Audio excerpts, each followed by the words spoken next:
Hey everybody, it's Harold with Buckeye Outdoors, and I am with Nurse Angie Reviews and Adventures, and today we are starting an ambitious project that we've named the Calvary Project. Calvary Cemetery is a massive historical cemetery located in Dayton, Ohio, with 80,000 headstones. And we're going to be going section by section, like that's one section, that up on the hill's another. Today we're going to be working on this section with the Gypsy King, the last Gypsy King of Dayton, and this amazing chapel. And this Memorial Chapel in 1902 was dedicated. This used to be, they kind of merged with St. Henry's, which used to be by the fairgrounds. And they moved the graves here, but there was unclaimed dead. So when they built this chapel, what they did was they literally buried them under the chapel when they built it. So when you're in this amazing chapel, which one day I'll get a video of the inside of it, you're literally inside the tombstone. So a little bit about that. Now, of course, you look over the city of Kettering. That's South Dixie running along there. Now, back in the day, we had what was called the Bonnie and Clyde of Dayton. And I don't know exactly where it happened, but the story was it was a couple in the 50s. Let me see something here. Bear with me. Yeah, here it is. How Dayton's Bonnie and Clyde led police on a chase that ended in a shootout in the tombstones. This actually happened. They came from downtown Dayton over that way, which if I could see through those trees, you'd see the buildings downtown. Then South Dixie, running where my finger is, way at the bottom of that hill. They turned onto Calvary Cemetery. You see that green? And the other side of that cross, down over that hill, is the office where the entrance is. And the story is they turned, and I think it's Bus Epperson, realized he had turned into a cemetery. Stopped, freaked out. A bunch of Dayton cops jump out, and one heck of a shootout. He ended up surrendering. His wife got hit. But it was the Bonnie and Clyde of Dayton, and I think it happened right in this area. So I've yet to confirm exactly where it happened and if there's any tombstones with damage. So next, let's take a look at this amazing chapel. So much history here, right? I mean, I don't think anybody's ever done anything quite like this. Let's give it a quick walk around. And then we're going to work on the section with the Gypsy King. It's an interesting kind of a structure because it almost has, and we will get videos of this at night. God, it's beautiful, isn't it? It's almost built like a moat around it. You'll see like a little bridge. Let me get you some detail here.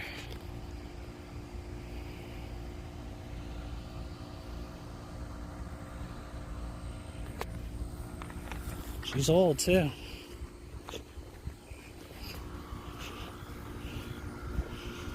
Look at that old bell tower. I'll try to get you a picture of the bell tower. But you can see how they built it. It was almost like a moat around the chapel. I always thought that little bit of engineering was, the design was a little interesting.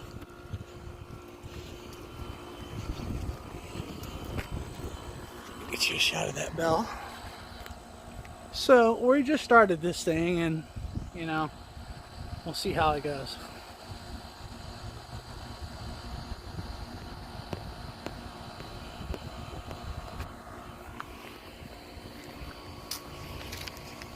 But again, built like a moat. It just reminds me of like a castle surrounded by a moat. Oh my gosh, it's just beautiful, isn't it?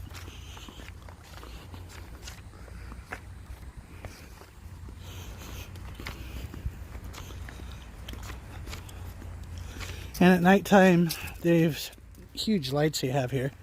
This thing just, it's beautiful, folks.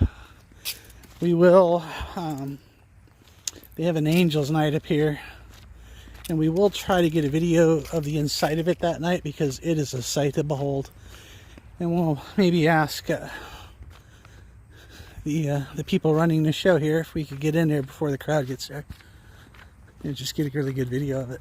It's a real jewel. This is just a masterpiece of engineering for its time, considering how old it is. All right, so let's start after this with the first section. All right, so what we're looking at now is one of the largest private mausoleums in the state of Ohio that belongs none other to Peter Koontz. And this is not in the section that we were going to do tonight, but it is in the proximity of the chapel that guy helped to build. His name is Peter Koontz, a lumber king philanthropist. You could read a little bit about him. He helped build the city of Dayton. Lumberman, philanthropist. He did a lot of work. He did a lot of lumber work. The Omer family, rail cars, PK Lumber. And it also says the Koontz Mausoleum is one of the largest private mausoleums in the state of Ohio. It was built in the 20s. The great blind motive on its doorway is a reference to the Eucharist and gratitude for the abundance of blessing enjoyed by the Koontz family. I'm going to let that hold for a second. You can check that out some more. Then we'll do a walk around this thing. It is absolutely beautiful. But, you wouldn't expect this guy was one of the fathers of the city of Dayton. So let's just step back and just appreciate his mausoleum here.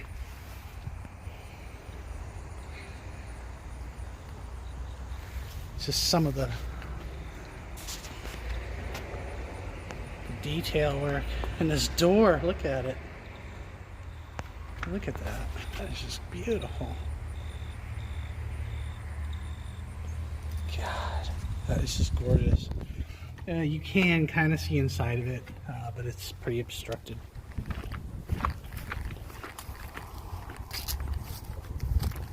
This thing is huge. I mean, I would love to see the inside of this. It's just massive. It's like as big as my house.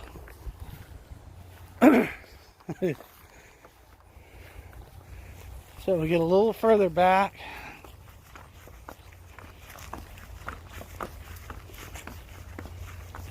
And this is an important one. I really wanted you to see this. But I guess it's a mausoleum with rooms. It's huge. All right, on to the next one. All right, everybody. This is the section that we're going to be talking a little bit about tonight. This is one of the older sections, and it does have a proximity to the chapel. And way back over there, you can see that Koontz Mausoleum you just saw. This is the Westbrook family, a very prominent Dayton family. They were in the funeral home business.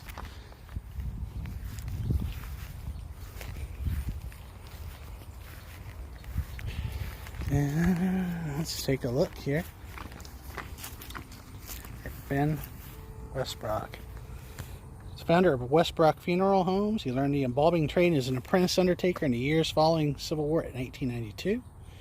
It goes on to talk about him. I'll let you read that. And yeah, big family. They are very prominently placed here in the park and the cemetery. All right, so now we're going to move on. That is Ben Westbrook and family. And I don't know what Newcomb that is. Not sure. I'm not the same Newcomb I'm thinking, like the Dayton Newcombs.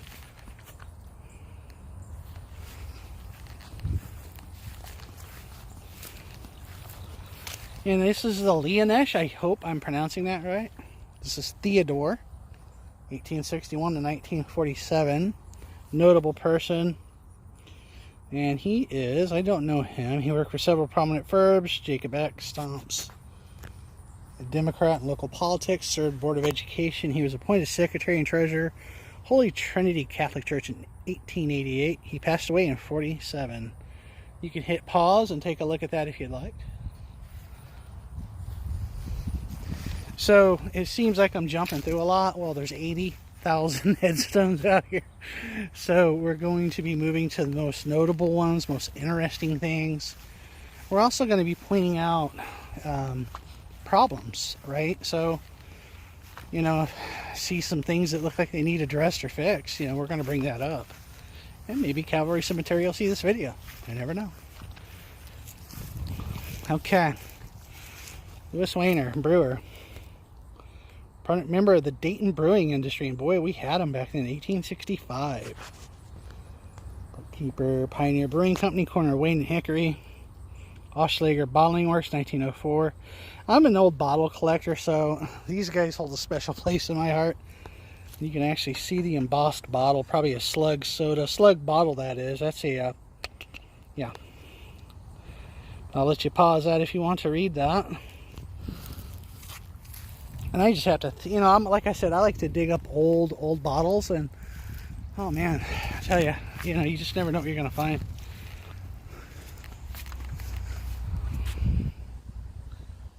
Work of art. Beautiful. Flexible. Westendorf is another famous Dayton name. Folks, we're slowly working our way towards the Gypsy King. And I don't remember these. Oh, goodness. Yeah. So that is, I guess, Hannah Snyder, born October 8th, 1902. February 7th, 1903. Can't read those too well, but they've been there for a while. I imagine those are child, infant as well. And you know, that's always tough when you're out in these places, as much as we are. When you come across young children, it's always, you know, it just grabs your heart a little bit, you know, it always does. Now this is a beautiful monument. Nicholas Thomas. Another Brewers. Brewers were big back in the day, and you can hit pause if you'd like to read that. Hydraulic Brewery, 1890, and then the N. Thomas Brewery. Unfortunately, I've never found any bottles of his local in the area. It's a shame. I've been trying. I hope I do, right? And it'd be kind of cool to, and again, you can pause that to read that. But look at this. I mean, this is beautiful.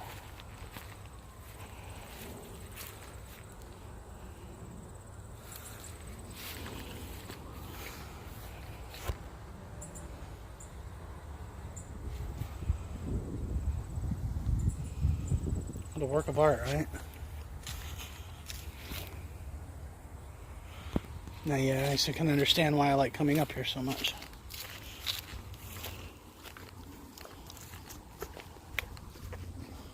And oftentimes you'll see these little guys too. And that's for flowers. Now, sometimes you'll have pictures behind them. Some of the pictures are really pretty cool. And by the way, it's really kind of, the terrain's a little bumpy. This is an old section. So you got to watch it, or you'll do what I just did, which is essentially roll an ankle. Don't roll an ankle.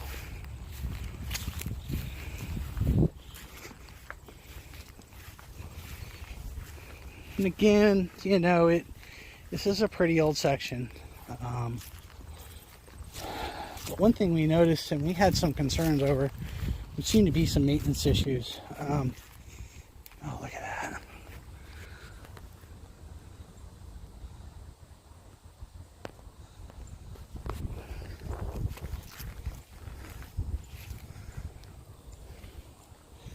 That the park is not the park. I keep calling it a park. That the cemetery itself no longer maintains its own grounds. They kind of contract that out, which is fine, right? I mean, that's what they do. But what I also noticed is I think some things have suffered because of it. And during this series of videos, we're going to be talking about that. I think it's important that people are aware. The shape, I mean, this place is pretty good. It really is. But there are sections in here that will point and show you that, you know, I think they need to address it. And we're going to talk about that. I think they need to know it. Everybody needs to know it.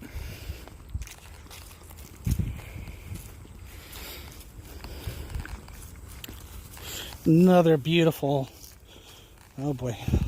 Now here's where my pronunciation skills struggle. Hofrog, Hofragi, What do you think of the last name, Angie? Pronouncing it.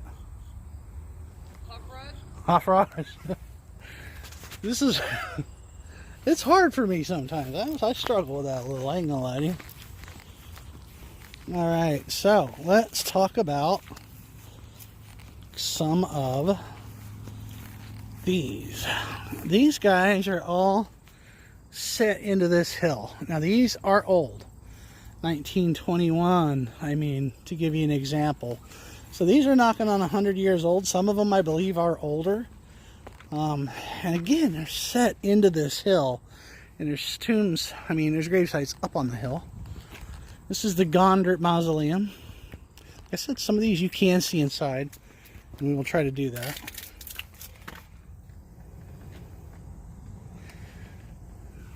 It's a beautiful. I don't know much about the Koontz family. Don't know anything at all, actually. This was the H. Hollenkamp in 1921. Again, this is one of those you can see inside. The family has been in here, it looks like.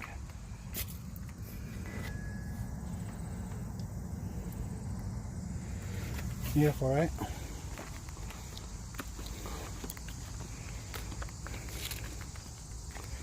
And I'm not sure what that little prominence there is. I just noticed that. Hey, Angie. Yeah. You ever notice the pipe sticking up out of that one? I guess it's to let gas out. I guess. I don't know. That's interesting. If you looked at this one, has one too. It does. That is interesting. Huh. This one, let's try to figure this one out. Oh boy. Okay. So what I got is 1888, and it looks like they're using an old limestone. Can't see anything in there. Maybe we could bring back a flashlight and flash it in there. Yeah, see a little structural damage up there. It's starting to separate. But hey, you know, it's been here for, well, do the math. It's been here for a while. And that, folks, is a yellow jacket's nest.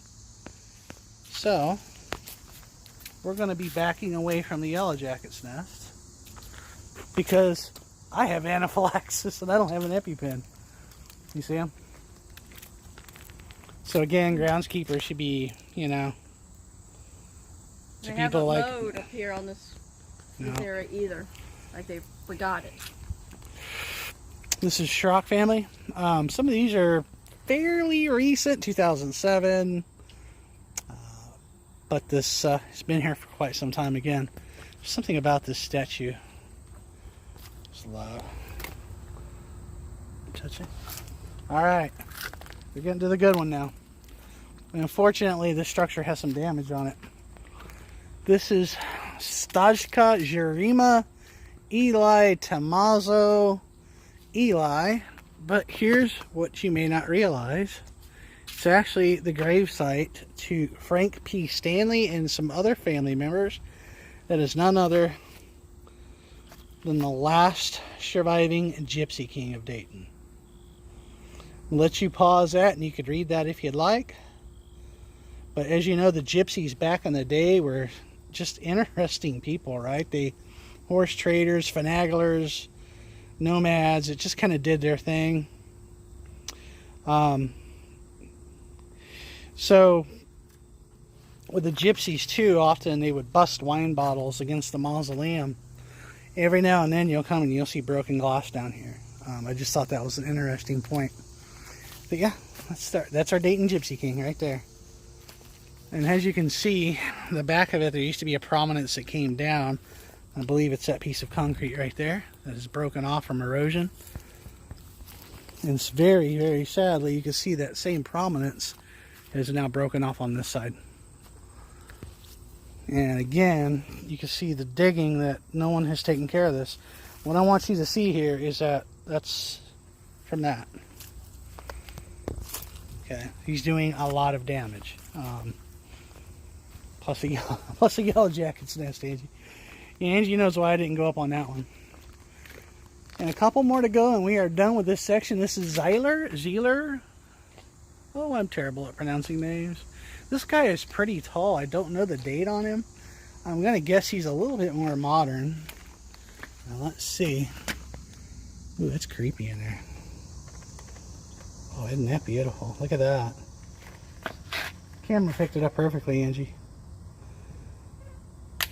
It is beautiful in there. Amman, 1925. Someone's put some flowers on it. And this structure's in really good shape. But you know, with these things, if you're going to be in them forever, hopefully they'll I mean, they build them to last forever, right? But maybe some not so much. Again, you'll see a lot of obelisks in this cemetery. These guys are huge. They're everywhere. At some certain point, we're going to get to a section where there's a bunch of those obelisks, and they stand 30, 40, 50, a mile tall. Some of them are massive.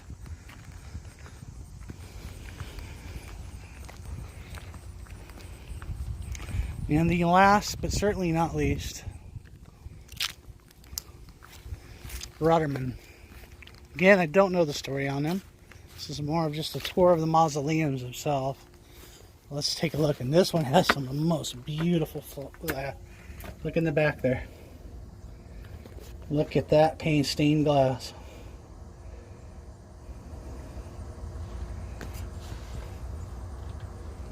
Look at that. Isn't that not beautiful? Alright guys, that concludes this section. I'll be back again in a second.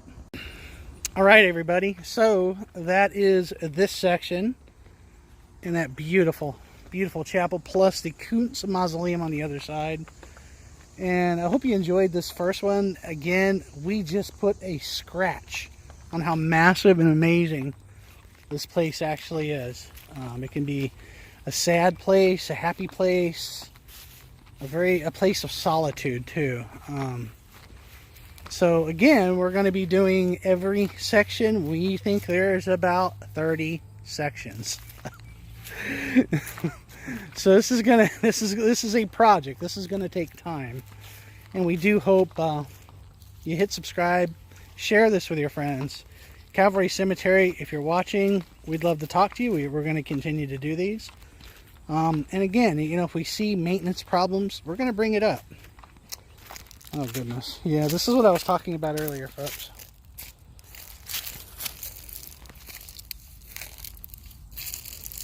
Yeah, those are always tough, right? So again,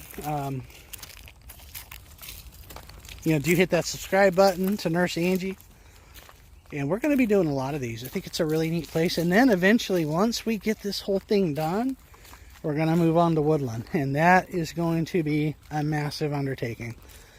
I wonder how many sections are in Woodland. Quite a few. Right? Alright guys, well I do hope again that you enjoyed this little bit of Dayton history. I know it's a little bit of a long video compared to what we normally do. But hey, that's the point, you know, it's a little bit of our history here. And again, I can't help but think that the area of the shootout was right in here. So I am going to try to find that information out. And we will see you at the next section. Cheers.